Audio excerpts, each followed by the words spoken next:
A line is a line until it isn't. A shape is just a shape until it isn't.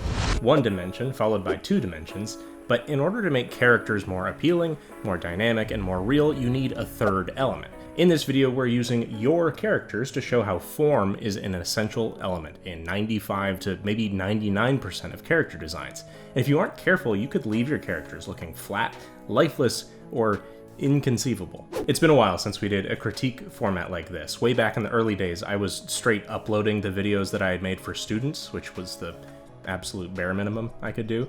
Then some of those videos at the start of this year were 60-hour projects of heavily edited supplemental examples added, fully colored and rendered redesigns of characters, and when those didn't quite meet the impossible return on investment in views that would need to be, I kind of stepped away from them. But you guys love the critique videos and have been asking for more. So we'll meet in the middle here. We'll add some flat color to the sketches instead of fully inking and rendering them. I think we'll be fine. There's still a lot of work, the main important work that goes into each critique and redesign, and there's still a lot of good info to glean here. So back to our shape. Our shape is just a flat shape until we add the third dimension, either by extruding it or adding some axes to it. Now you might be thinking, oh, this is just constructed shapes, but that's only half of the idea. Because once you start giving a shape volume, things have to start making a certain amount of sense. Lines alone aren't good enough anymore to tell things apart. They have to be lines that support the forms. As soon as I draw a straight line through this form, it just doesn't make sense anymore.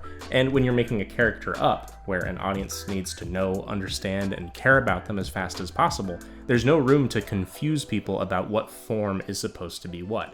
And beyond just getting forms right, pushing them, using them to support the motion and energy of a character will bump your design skills from good to great. We've got 3 candidates for our redesigns today, 1 patron and 2 from our lottery last time. There were far more people to submit to that than I could ever get to, so the best way to get your own characters looked at is still through Patreon or my shop. Now, Jonathan submitted his really cool personified candle characters here, and a lot about them is defined by flat lines. Sometimes we get into, say, inking a character and think, well, all I have to do is define the edge of each of these shapes with lines. Now, this feminine one's shapes are so simplified that they quickly become flat. Look at the way that these lines either end or meet up with one another. Because of these lines, each of these shapes reads as a flat piece of construction paper, let's say. The head is laid over top of the neck, with no real dimension defining them apart from each other. And besides the shading on the hair behind the head, they're also flat shapes. And the one on the front of the face terminates in this straight line. Now, this bit of the hair is also hiding any symmetry that we might have on the face, where, say, the other eye could appear dimensional in comparison, making the head an even flatter shape. Now, while it's stylistically cool, the entire body being one flat shape that overlaps the neck doesn't help us either. Now, this quick redraw of mine takes some of these elements and separates them from one another so that they aren't intersecting each other's information. That top hair also appears rounder. How? Well, that same way that a cylinder would have a rounded end to it, this hair intersects with the head as a round shape, not as a flat one. The body now has extra form as well, and we could use sparing extra lines over a flat shape to show which parts are in front of the others. Now, with Jonathan's second character, we have some similar changes to make. This waxy hair is one shape laid over top of the entire head, and the features of the face are all grouped together on a flat circle. Parts of the body, like the arms, have a certain amount of form, but because they're rubber hose, we lose more dimension and definition. Also, because they're just curving in one direction each time, we lose some of that interest that comes from the natural rhythm of, say, a human arm. Here's a redraw that adds a second volume to the head, mostly in the jaw. Notice how the forms of the hair are both in front and behind our head, so it now appears like it's wrapping around something round. We have joints in the arms, and the legs and feet aren't clumped up together. Now, while this version is a sort of matter-of-fact redraw of the original artist's same ideas, I want to continue what I did in the last few videos in this series, where I'm also redrawing the same character a little more in my style. This is probably the tamest of those redesigns in this video, but I liked the idea of some more interesting shapes to that head. By pushing and angling our form, we get a more dynamic read, and our candle hair makes sense to be melting down one side more than the other. Thank you, Jonathan, for being willing to have a critique and for letting everyone learn along with you. Great characters. Looking forward to seeing what you do next. Next, we have Dino Spectacular and their character, Spect. That's a dinosaur. They describe her as a sweet and social photographer. So this does look like a very friendly character, and even as a stylized dinosaur, we would benefit a lot from some dimensional forms. For example, where the legs meet is this straight line, which reads a little bit more like a Lego figure than something with two cylindrical legs attached to a torso. Now, as for the face, we don't get really much of a reptilian vibe other than the color. Most of that has to do with the fact that we're using a really simple circle shape for the head without any sort of build out of the snout or muzzle. And the details on the head here are ambiguous and hard to read for the same reason we've been talking about with form. They appear like they might be a row of 3 flat plates, sort of like angled solar panels in a farm. Now my guess is that we can turn these into some Yoshi-esque spikes that appear like they're following the round shape of the character's head. For a redraw, I'm adding things and assuming a few things about Dino Spectacular's intent, but ultimately I'm adding a lot more information, for better or for worse. From a proportion perspective, I'm also making the torso just a bit smaller so that there's more visual interest with the overall shapes, and we give that oversized scarf more emphasis in the process. We're giving her a camera and a form for the muzzle shape on the front of the head that's now definitely reptilian, even though it's very sleek and stylized. And some claws on the feet complete our dino reinforcement. Now, for my redesign, I want to take things a little bit further. To me, a good dino like this needs a tail, and adding that shape means that all of the forms of the body need to respond and balance it out. That means that our legs are a little smaller, and her head sits a little higher in order to echo the tail. We're also adding a neck because I'm a boring old man with no imagination. Actually, I did a version without a neck too for fun, because I have enough imagination for both of us, and don't you ever doubt it. This has been a defensive statement about a neck.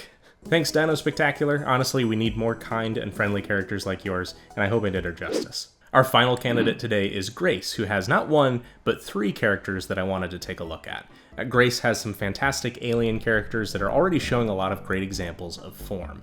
Our quick story here is that our human girl Ares here is brought to Mars, where she's raised by Phobos, the lanky, adventurous alien that is giving me some very delightful "didn't I do it for you, Kermie" vibes, and Deimos, who loves tinkering with alien technology. Now, I just want to highlight how great this particular drawing of Ares is that Grace did. I have nothing but positive notes on it. It's actually a great example of forms and well-used tangents on a stylized character. The way that the goggles here meet the side of the face is technically a tangent, where one line is meeting up and describing the form of 2 different shapes, but it reads as really appealing.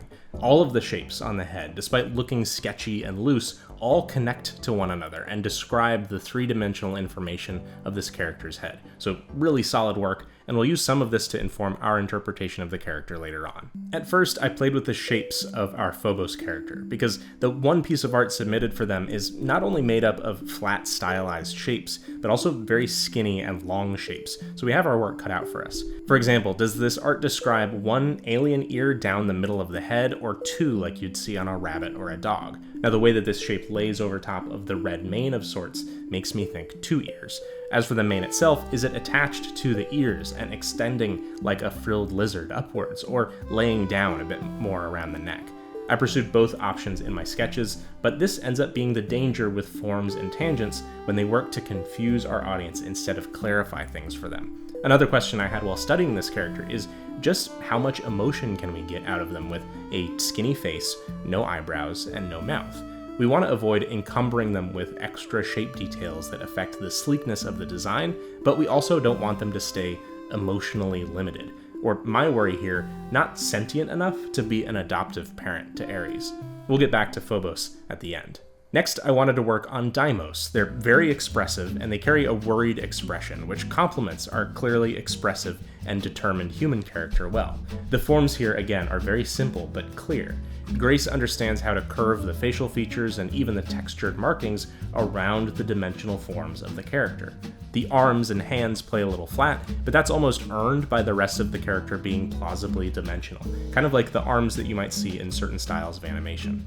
Now, what I'd like to add to the character isn't so much a drawing fix, but a reinforcement of that trait of them being a tinkerer through our design. Now, right now, our character doesn't seem much more capable than a Goomba that you jump on in the first level of a Mario game, or more self-reliant than a villain's cowardly minion.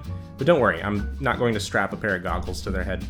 Not in the main drawing anyway. But we are going to change two things about them anatomically to make them working on things work. First is a second pair of arms.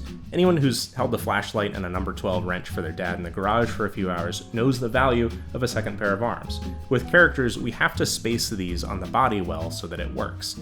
Second, since this is an alien, we're going to make it so their body can stretch out, and they can sit up on their tail, just like an arm you clamp to the side of a table, or some kind of robot arm that they can pivot around freely on. In another drawing, I hung the character from their tail, prehensile, monkey style, and there I did add goggles. I'm not sorry. This means that when they're back on the ground, we have some extra folds where their body is scrunched up, a little like an accordion. As for Ares, the facial features and head that Grace drew are near perfect, so we're not going to change much here. For my drawing, the goggles bubble out of the face a bit more for a bit more rounding, and our two antennas are reduced to one. Notice how dynamic our character can be when we shift the body weight and use posing that's diagonal, unbalanced, and in motion. Now, I loved how much Ares and Deimos turned out here, so I wanted to finally figure Phobos out enough to match them. By the way, I love the repeated design element of a curling, overlapping shape that's visible on Deimos and Phobos' nose and on Ares' curly hair. Thanks for sharing your awesome characters with us, Grace, and again, helping us all learn something from them. And I hope you learned something about forms today, dear viewer. If nothing else, remember that the way that lines terminate when they overlap shapes really matters. Think about the 3D shapes that are merging and conjoining on your characters. If you need to, practice exhaustively adding grid shapes to your forms just to make sure you understand them. I'll actually be somewhere very interesting next week, and I'm hoping to get a video out to you about it as soon as I can afterwards. Excited and looking forward to that. If you'd like a critique of your own, check out my Patreon, where you'll automatically also get Biko's backpack every month. It looked like this in August, and I'll reveal September's to you shortly. My course, Learn Character Design, covers everything you need to become a better artist, a drawer, if you will, from the basics all the way up to design techniques and theory. It's over 18 hours of video learning, and it's going to be getting even more something in the near future, and that's all I'm saying for now. But there's never been a better time to grab it. Thanks so much for watching, and have fun creating.